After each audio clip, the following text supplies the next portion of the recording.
கூட்டமைப்பில் காணப்பட வேண்டிய மூன்றாவது பண்பு கட்டுப்பாடு.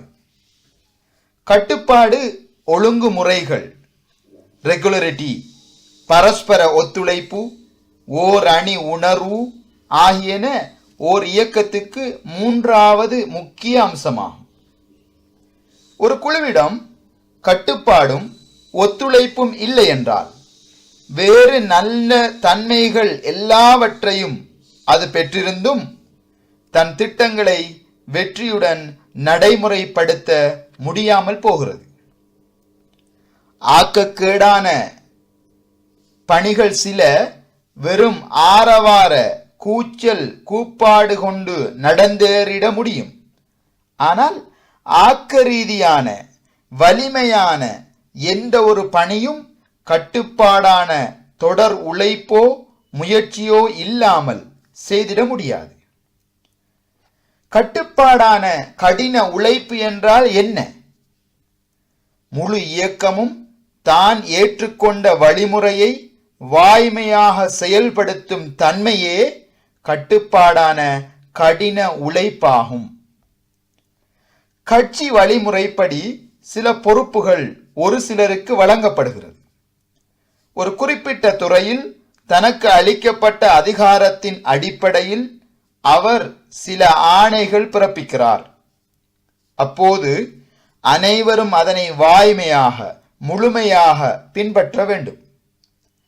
இயக்கத்தில் உள்ள ஒவ்வொருவரும் தன்னுடைய கடமைகள் குறித்து கண்ணும் கருத்துமாக இருக்க வேண்டும். ஒப்படைக்கப்பட்ட கடமைகளை காலம் தவறாமல் நிறைவேற்ற வேண்டும். இயக்கம் ஒரு திட்ட பணியை நிறைவேற்ற முடிவு எடுக்கிறது. அதற்காக பல்வேறு பொறுப்புகளை தன் தொண்டர்களிடம் ஒப்படைக்கிறது. அந்த திட்ட பணியை நிறைவேற்ற பங்கு கொள்ளும் தொண்டர்கள் ஒருவருக்கொருவர் முழு ஒத்துழைப்பு நல்கி செயல்பட வேண்டும். பொத்தானை அழுத்திய உடனேயே ஓர் இயந்திரத்தின் பல்வேறு பாகங்கள் எவ்வாறு செயல்பட தொடங்குகின்றனவோ அவ்வாறே ஆணை கிடைத்தவுடன் தொண்டர்களும் தமக்கு ஒதுக்கப்பட்ட பணியை ஒருவருடன் ஒருவர் இணைந்து உடனடியாக மும்முரமாக ஆற்றத் தொடங்க வேண்டும். இத்தகைய தன்மைகள் கொண்ட தொண்டர்களை பெற்ற இயக்கங்கள் தான் தன்னுடைய திட்டங்களை வெற்றிகரமாக நிறைவேற்ற முடியும். இந்நிலை இல்லை என்றால் அந்த கட்சிகள் இருப்பதும் இல்லாமல் போவதும் ஒன்றுதான். ஓர் இயந்திரத்தை உருவாக்க தேவையான முக்கிய பாகங்களை வாங்குகிறோம். ஆனால் அவற்றை ஒன்றோடொன்று இணைப்பதில்லை அல்லது அவற்றை உரிய முறையில் பொருத்தி இணைப்பதில்லை என்றால் அந்த இயந்திரத்தை முழுமையாக இயக்க முடியாது. நம்மிடம் விலை உயர்ந்த பாகங்கள் இருப்பினும் சரியே.